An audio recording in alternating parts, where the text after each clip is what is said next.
we talked about how the mind works. We take in information through our senses, about 5 senses, right? We're seeing, hearing, feeling, which are the 3 primary ones: visual, auditory, kinesthetic, smelling, tasting, olfactory, gustatori. We're going to focus on these 3. So here's what we do. We take in information through our senses from the external reality.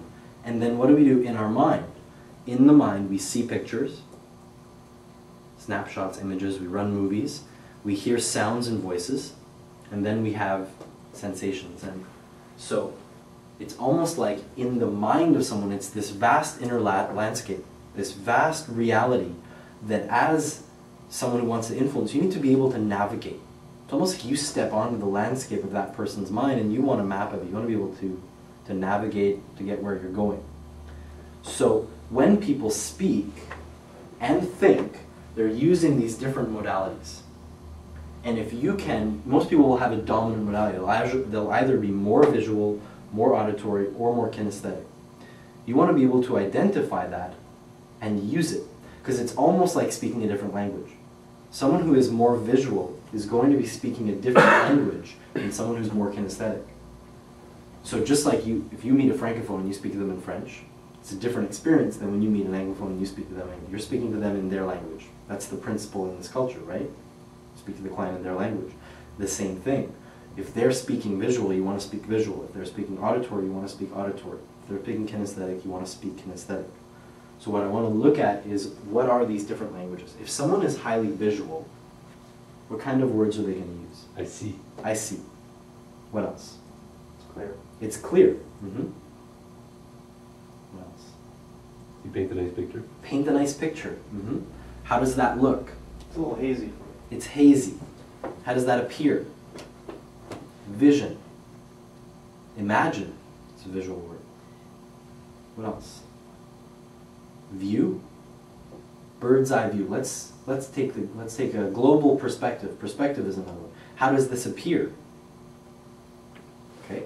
What are examples of auditory words? I hear. I hear. Yeah. How does this sound to you? Sounds great. Sounds great. Okay. What else is auditory?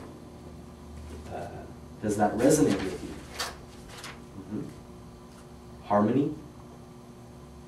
Voice. Listen. Any other ones? Auditory? Music to my ears. Also maybe self-talk too could be added in there. Mm-hmm. How does that sound to you? What are you telling yourself? Mm-hmm. I'd classify that differently. If we put another one here. How do we recognize them rapidly? So when we'll somebody look at that in 1 says second. oftentimes in their conversation, they talk about, I see, You're I going to use those hear. words. Yeah. Okay. So let's look at some examples if someone's using kinesthetic language. Connect.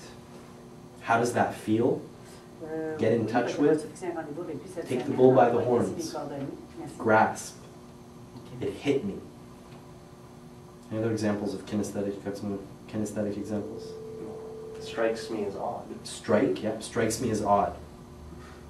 Touch. You be really in touch with your clients, or really in touch with Wouldn't that be more of an emotion? Kinesthetic is going to have 2 aspects. Okay. Emotions and sensations. So both are there. Someone can be very highly kinesthetic and all of their words are very physical.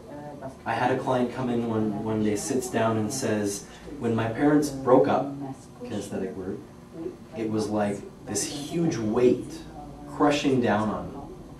This concrete. And all of these kinesthetic words, very physical. Break, concrete, heavy, pressure. And then you can have someone who doesn't, they're kinesthetic as well, but they don't use those words, and they use more emotions. This is how they felt, and I felt like this. And okay, so there's 2 aspects there. Yeah. So you can typically or easily misinterpret the kinesthetic for the, not the visual, for the, what's A again? Auditory. It is auditory. Yeah. How so? Well, I guess maybe not. It's not that clear cut, but just from what you're saying now, it's like you're using some words that could be misconstrued as emotional.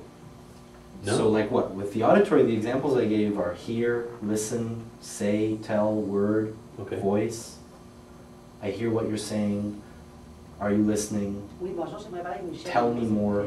Those are all auditory La porte de examples. Joanne. The kinesthetic examples are going to be more, I don't grasp what you're saying, I haven't caught on. Ok, c'est au sujet, c'est en référence de Not connect, not in touch with what you're saying. d'appeler Michel.